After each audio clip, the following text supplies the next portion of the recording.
बिस्मिल्लाहिर्रहमानिर्रहीम। एक्सरसाइज 10 भी question number 11। Question number 11 में उसने हमें पॉइंट्स गिवन है P Q and R. P Q and R और पॉइंट क्यू की जो बेरिंग है वो है 305 डिग्री की, और पॉइंट आर से क्यू तक की जो साइड है वो 600 मीटर। पी क्यू हमारे पास है 950 मीटर, और पॉइंट पी पर जो एंगल है या बेरिंग है वो है 78 डिग्री की। और हमने फाइंड करना है पार्ट 1 के अंदर फाइंड पी आर, मतलब साइड पी आर फाइंड करनी है। यहाँ से यहाँ तक हमने ये साइड फाइंड करनी है। तो अगर हमारे पास ये पॉइंट आर है तो इसके ऑपोजिट साइड हमारे पास स्मॉल आर होगी। ये क्यू है तो ऑपोजिट साइड हमारे पास स्मॉल क्यू। ये पॉइंट पी है, ऑपोजिट साइड हमारी स्मॉल पी। तो हमने पी आर फाइंड करना है, मतलब हमने स्मॉल क्यू फाइंड करना है। अब ये जो ट्राइंगल हमारे पास बन रही है ये एक राइट ट्राइंगल तो नहीं है, और अगर राइट ट्राइंगल होती तो हम पाइथागोरस से साइड फाइंड कर लेते या ट्रिग्नोमेट्रिक रेशियो का यूज़ करते। अब हमारे पास ना तो ये पाइथागोरस हम अप्लाई कर सकते हैं और ना ही ट्रिग्नोमेट्रिक रेशियो अप्लाई कर सकते हैं। तो हमारे पास जो बच जाएगा यूज़ करने के लिए वो सिर्फ लॉ ऑफ साइन है और कोसाइन लॉ। लेकिन लॉ ऑफ साइन और कॉस लॉ के लिए भी हमें एटलीस्ट एक एंगल तो हमें चाहिए। तो अब हमारे पास इस ट्रायंगल के अंदर कोई भी एंगल गिवन नहीं है। जो ये एंगल है ये भी यहाँ से यहाँ तक है, इस ट्रायंगल का नहीं है। तो अब हम सबसे पहले कोई एक एंगल फाइंड करेंगे। तो मैं एंगल क्यू फाइंड कर रहा हूँ, मतलब इस ट्रायंगल में से मैं यहाँ से यहाँ तक का एंगल फाइंड कर रहा हूँ। तो मैं एक नॉट ड्रा करेंगे पॉइंट क्यू के ऊपर। जब पॉइंट क्यू पर नॉट ड्रा की तो ये बन गई। इसी तरह एक नॉट ड्रा करेंगे पॉइंट पी के ऊपर। ये पॉइंट पी की नॉर्थ आ गई।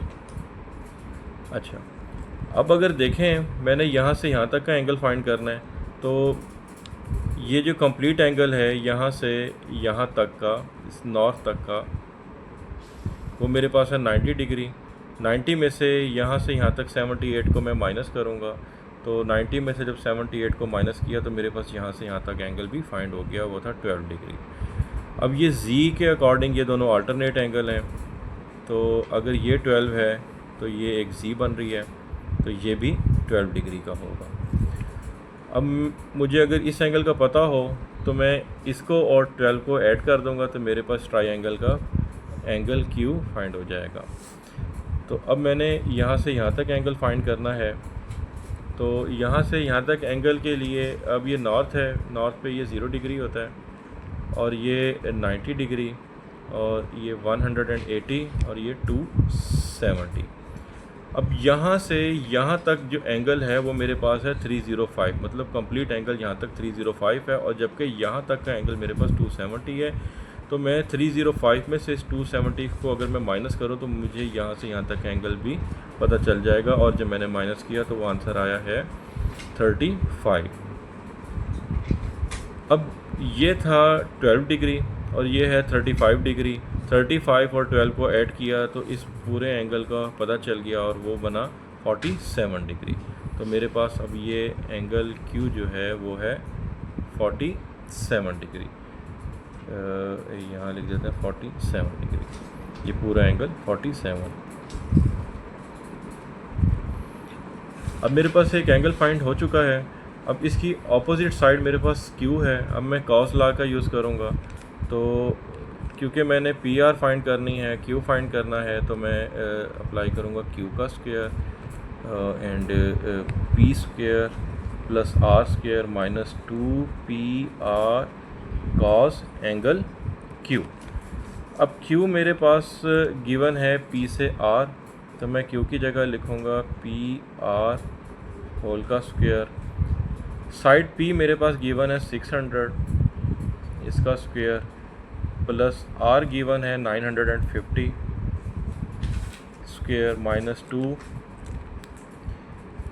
P 600 है जबकि R 950 है, और फिर हम लिखेंगे कॉस एंगल Q जो फाइंड किया था 47, cos 47 डिग्री।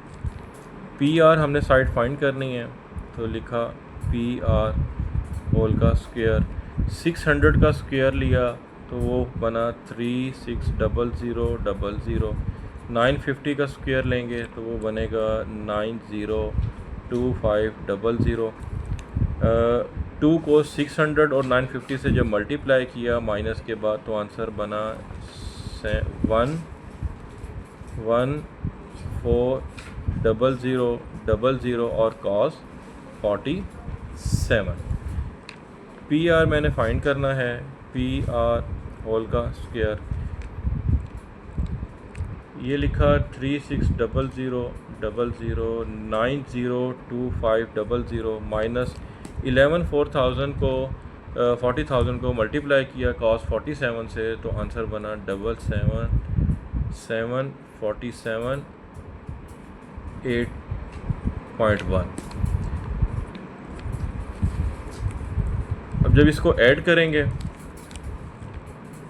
ऐड करके सब्ट्रैक्ट किया तो हमारे पास जो आंसर बना हुआ है 485,021.9। ये है पी आर होल का square.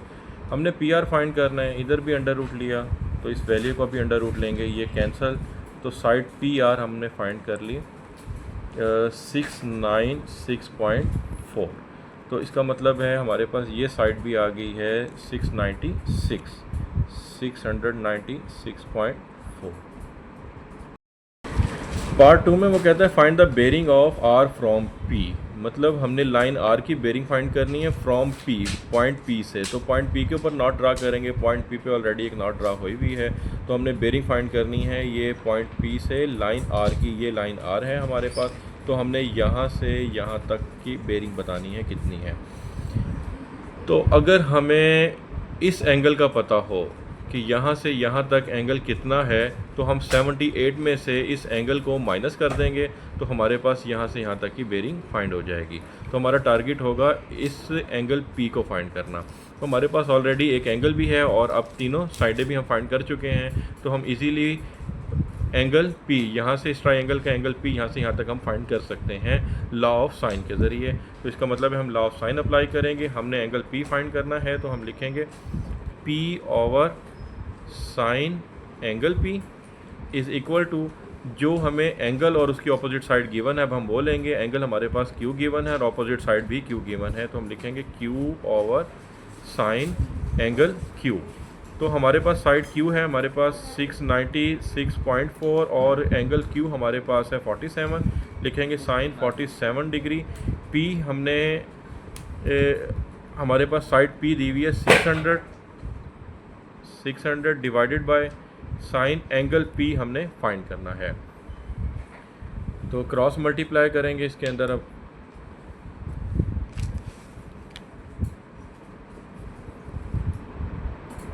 Six 96.4 multiply by sine angle P is equal to 600 और साइन 47।